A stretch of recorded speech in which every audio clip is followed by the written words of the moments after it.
Assalamualaikum warahmatullahi wabarakatuh. Halo semuanya, kenalin nih kita dari mahasiswi Universitas Islam Negeri Raden Fatah Palembang. Jadi kali ini kita akan ngebawain sebuah informasi tentang pentingnya kehalalan bagi kesehatan masyarakat Indonesia. Sebelumnya, kenalin nama aku Rizka Alfiana dan tiga rekan aku ada Regina Citra Ramadhani, Redindi Sanistia, dan Nia Hoirunisa. Nggak usah lama-lama lagi deh, yuk langsung simak ke videonya. Sebelum beranjak terlalu jauh, jadi di sini aku mau ngejelasin secara umum sedikit tentang halal dan pangan halal. Jadi halal itu artinya boleh, sementara pangan halal yaitu makanan ataupun minuman yang diperbolehkan menurut ketentuan syariat Islam.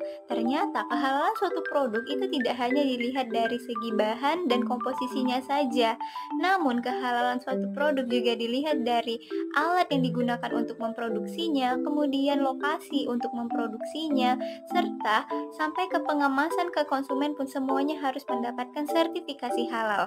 Halal test yaitu kegiatan melakukan serangkaian tes pada suatu produk untuk mendeteksi ada atau tidaknya kontaminasi dari bahan-bahan non halal seperti babi dan derivatnya yaitu lemak dan gelatin babi.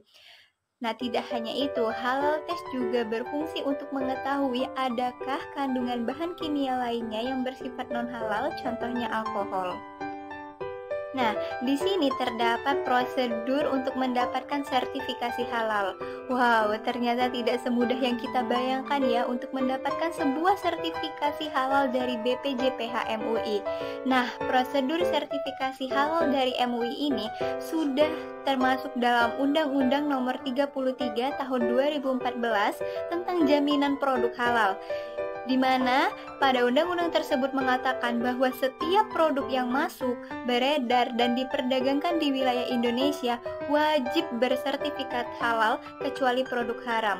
Nah, kategori produk pada undang-undang di sini mencakup barang atau jasa yang terkait dengan makanan ataupun minuman, obat, kosmetik, produk kimiawi, produk biologi, rekayasa genetik, serta barang gunaan yang dipakai untuk digunakan ataupun dimanfaatkan oleh masyarakat. Baik, saya di sini akan menjelaskan tentang titik kritis. Jadi, meskipun di Indonesia itu produk makanan dan minuman yang halal mudah ditemukan, tapi tetap saja kita harus memperhatikan tentang titik kritisnya. Titik kritis itu sendiri adalah suatu titik dalam bahan, proses, dan langkah yang menentukan suatu kehalalan dalam suatu makanan atau minuman. Contohnya itu seperti gelatin yang biasanya digunakan untuk proses produksi permen atau es krim. Entah gelatin itu didapat dari hewan non-halal ataupun hewan yang biasanya tidak disembelih dengan syariat Islam. Menurut LPOM MUI, titik kritis itu dibagi menjadi 3 level. Yang pertama adalah NORIS, yaitu tidak adanya bahan kritis dan menggunakan bahan alami.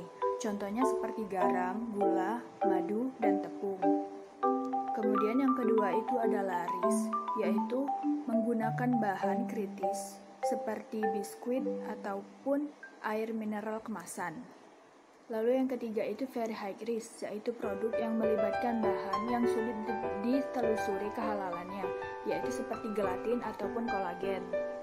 Saya akan melanjutkan untuk menjelaskan contoh produk yang ada titik kritisnya dan juga contoh produk yang ada label halalnya dan kemudian yang tidak ada label halalnya serta produk-produk rumahan yang masih dikonsumsi walaupun tidak ada label halalnya. Pertama, saya akan menjelaskan tentang suatu produk yang mana dia ini ada titik kritisnya dan juga dia ini tidak ada label halalnya. Nah, di sini suatu produk ini dia itu komposisinya mengandung biji bunga matahari dan juga gula atau garam dan rempah. Nah, seperti yang saya cek sebelumnya bahwa titik kritis ini kan ada yang tinggi, sedang, dan rendah. Nah, ini termasuk pada titik kritis yang sedang karena bahan yang ada yang perlu di titik kritis yaitu gula. Gulanya ini mengandung nabati, maksudnya dia itu bahan nabati yang mana kita bisa tahu bahwa beberapa di antaranya gula pasir ini sering ditambah karbon aktif pada proses pembuatannya. Nah, karbon aktif ini yang masih perlu dititik kritisi karena diduga terbuat dari beberapa tulang hewan. Yang selanjutnya ini ada suatu produk sosis di mana dia ini telah memiliki label halal atau logo halal. Nah, ini adalah salah satu contoh dari produk yang ada label halalnya. Nah, beberapa komposisinya juga setelah dicek dia itu lolos uji titik kritis, yang mana memang bahan-bahannya ini telah tidak ada lagi titik kritisnya, sudah lolos uji. Maka dari itu, suatu produk sosis ini bisa memiliki label halal karena memang dari beberapa segi komposisi maupun produksi dan pengemasannya itu sudah lolos uji halal. Nah, ini adalah salah satu contoh produk rumahan.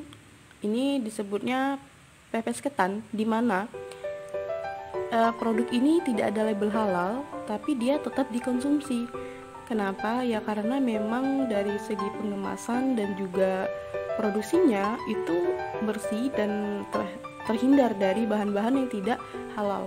Karena yang digunakannya itu cuma untuk pengemasannya ini menggunakan daun pisang, dan juga di dalamnya itu hanya menggunakan ketan, kemudian pisang, dan juga beberapa gula.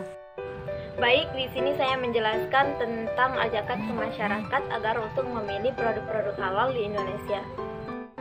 Untuk meningkatkan produk halal Indonesia, salah satu caranya adalah penguatan usaha mikro kecil dan menengah atau UMKM, sebab 99% ekonomi di Indonesia digerakkan oleh usaha ini, termasuk industri makanan halal. Problemnya pada awal 2019 UMKM bersertifikasi halal baru mencapai 10% saja. Salah satu faktor UMKM halal masih sedikit adalah belum giatnya pembinaan untuk menjaga nilai-nilai halal. Artinya dari bahan baku, alat produksi, sampai kemasan produk, UMKM harus bebas unsur haram. Sedikitnya industri makanan halal di Indonesia tersertifikasi halal juga disebabkan oleh minimnya kesadaran produk halal dari konsumen. Untuk menuntut para produsen, bahkan untuk makanan barat, masih sedikit masyarakat yang mempertanyakan kehalalannya. Padahal pengolahan makanan barat ini rentan sekali terkontaminasi bahan haram. Pemerintahan Indonesia memang belum menggalang aturan dan pembinaan industri halal bagi UMKM, namun masih ada cara. Tak adanya desakan dari kelompok ini yang membuat dana pemerintahan untuk program halal dialokasikan ke program lain. Karenanya komunitas UMKM wajib menjalin hubungan baik dengan pemerintahan daerah dan kepada konsumen edukasi produk halal. Semakin dikembangkan lagi, baik melalui situs pendidikan, melalui kampanye pemerintahan. Dengan begitu UMKM dapat bangkit dan mengantarkan Indonesia menjadi produsen halal kompetitif di dunia. Ayo sekarang kita harus bergabung dengan usaha UMKM yang ada di Indonesia untuk meningkatkan produk halal yang ada di Indonesia. Nah, itulah tadi sedikit penjelasan dari kami. Semoga sedikit informasi dari kami bermanfaat untuk kita semua. Amin ya rabbal alamin. Saya mewakili rekan-rekan saya memohon maaf apabila ada salah kata. Kepada Allah kami mohon ampun. Akhirul kalam, wallahumma fiq ila aqwamit thoriq. Wassalamualaikum warahmatullahi wabarakatuh.